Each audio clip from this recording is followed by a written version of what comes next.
Got a beautiful sunny morning at the moment. I say at the moment because it's been beautiful and sunny for the last 2 mornings as well, but then in the afternoon it started pouring with rain, which has kind of stopped me from riding my bike. So bolting out right now to Mount Cotton to go for a bit of a bike ride. Also means I really haven't done a whole lot over the last few days. Fortunately, I've got friends around the area, so I've just been hanging out and doing that sort of stuff. So nothing to video in that. But what I figured I'd probably do today is just give you a bit of an overview of some of the mapping tools that I use in van life, in adventure, in bike riding, in hiking, all that sort of stuff. I've had quite a few questions on some of my comments in previous videos about that. So here we go. So my number one go-to map is Google Maps. Of course, Google Maps is free. That's a big draw card, and it's got a large crowdsourcing on it as well. So people can submit photos, they can submit places and things like that. And I find that really actually quite useful for finding places to have a look at, because you can scan through the maps, find a point of interest that's marked on there, open it up, have a look at the photos and work out whether or not you actually want to go there. The most useful thing I find about Google Maps is the ability to save lists of places and little flags on your map. So if you have a look at the state of my map here, all these little dots, these are all things that I have marked on the map. And they're either places I want to go, places I've been, places to sleep, or places to get water, or dump points. So you'll see we've got some little crap emojis in there, and that's a dump point. We've got little Zs, which are my little potential sleep spots. Whether I've slept there or not, who knows, but they are places where I may be able to sleep. So little water drops, which will tell me where I've got taps that I can access to top up my water tank. And you'll see I've got some smiley faces. Now these are places that I've been to and I really liked and are worth going to again.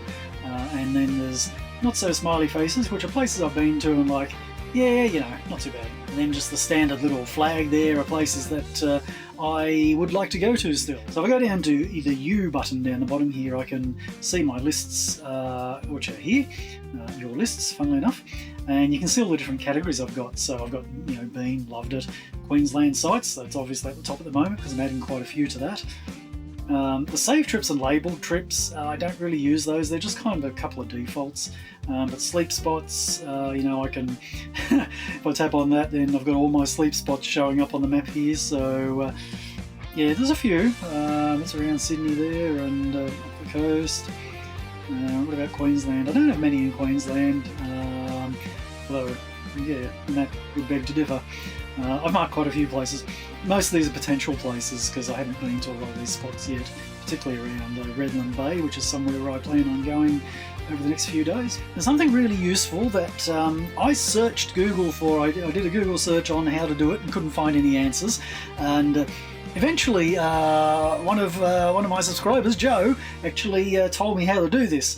So basically, if you go into your lists here, and you see you've got the 3 dots on the right-hand side, if I tap on that and then go Edit List, we get this little summary pop-up of all the details where you can change the name of it and that sort of business. But up the top here, we've got the Edit Icon button. So if I tap on that, I can then choose an emoji to go in there. And that then carries over to the map. Not only carries onto this map, but also onto the online version when I log on to Google Maps on my laptop. So that's a really useful feature, and I do particularly like that when you look at how many dots I actually have on my map. It just makes it a whole lot easier to easily pick things out, such as the mountain biking locations, which there's Mount Cotton where I am right now. One of my favourite pastimes at night is to lie around looking at Google Maps, trying to find places close to where I am that might be interesting to look at. So, you know, basically just what I really like about this is that it is so heavily crowdsourced that, you know, there's a lot of things on here, people add things on, and you can, I'm in a bad reception area for this. Bad demonstration right now. Anyway, for example, I'll be heading up to the Sunshine Coast next, and you know, I can see here Mapleton Falls is popping up, Mapleton Falls National Park. I've actually got a blue mark there that it's worth looking at.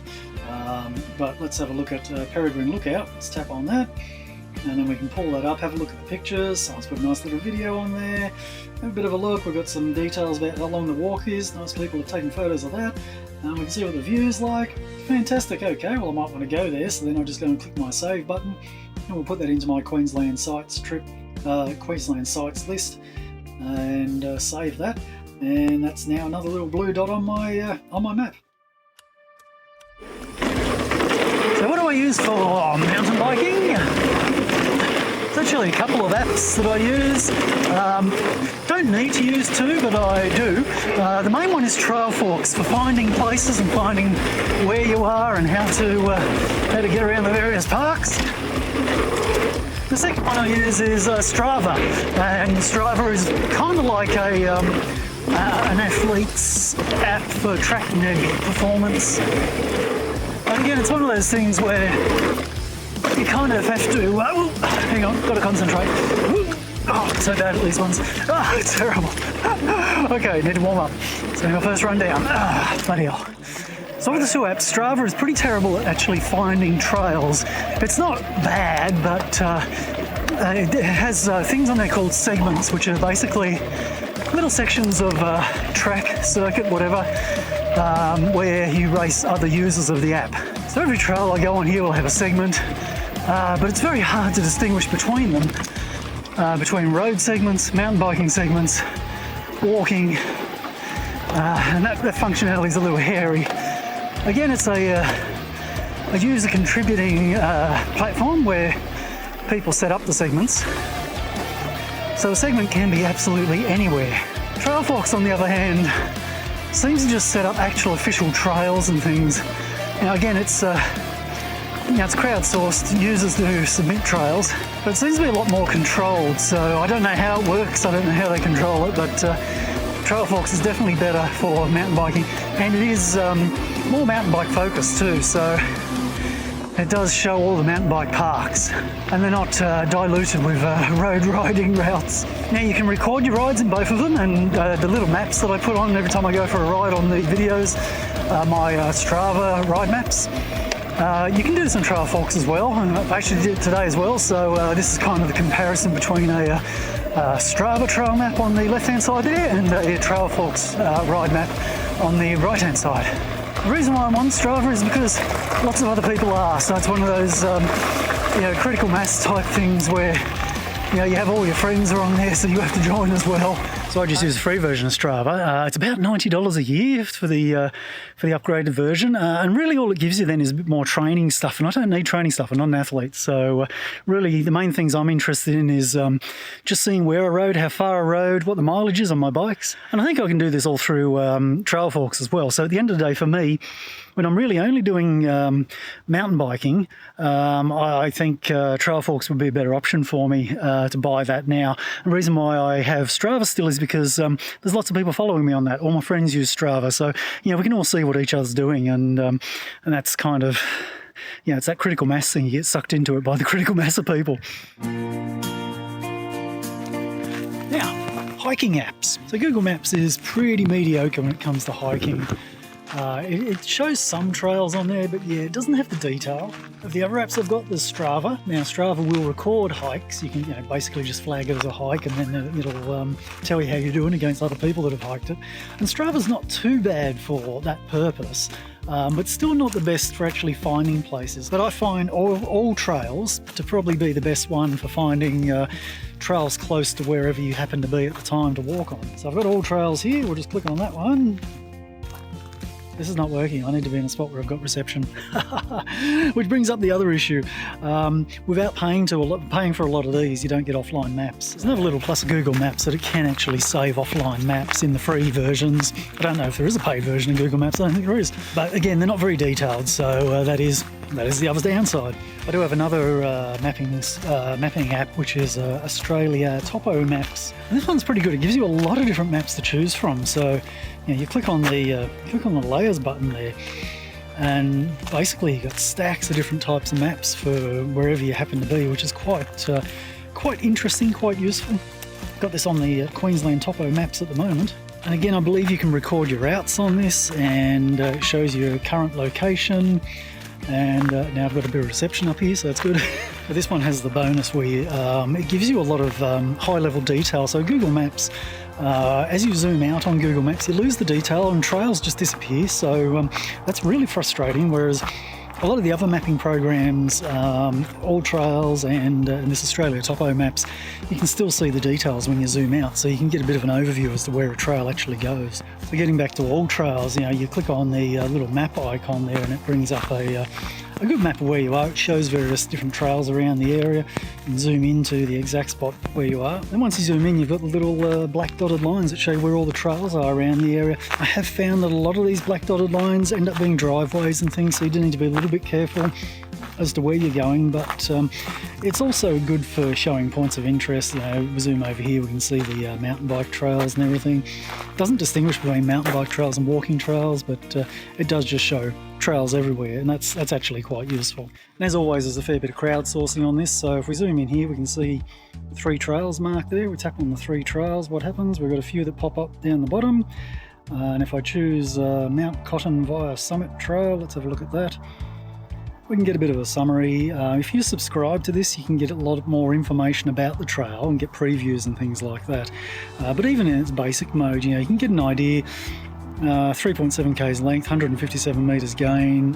You can see a few reviews and comments about it as well. So quite a useful app in letting you know what you're in for at the beginning of a hike, or when you're investigating where to go. Essentials for travellers. I think probably the go-to app is really Wikicamps. So Wikicamps is again a crowdsourced type thing, so everybody can submit their little favourite camping spots in there. I think if we click on the Explore button, it brings up a map, and then you've got a whole bunch of filtering that you can do. You can get in here and choose whatever it is you're looking for. At the moment I've got free campgrounds only, but let's go show all on there and show results. And this will end up looking a little bit like my Google Maps, where there's various multicoloured icons all over the whole thing. And you know, you got the little sleep spots. You can tap on those and you can find out, you know, you got a paid campground there at a scout site. You got day use areas here. That's over near the mountain bike park where I was earlier. It does show some places where you can get water from. You know, laundromats, public toilets are on there. We've got points of interest in here as well. And water and dump points. So there's a little tap icon or a little water drop. Where are we? Oh, we've got a water drop and a dump point. So we tap on the dump point there. We've got a public dump point in Cabalaba. That's for free. Nice. And then we had a tap there. Where'd it go? There it is. Across the road there's a tap. Water filling for free in front of shops. That's a marginal one, but anyway, it means it's obviously someone's paying for it, but not council. So that's a good one. Wikicamps is a good one to get. I have paid for this because basically you can't see anything unless you do pay for it. I think it was about $10 for life, so didn't break the bank. It wasn't a bad investment. I don't use it a lot. But it's a good reference every now and then, and I do find actually it's better when you're in the out of the cities, and it shows a lot more of the free camps and the free water points, the dump points, things like that. There it's quite useful. Around the city it just shows paid caravan parks, and like, what's the point? You know, you can get those off Google Maps.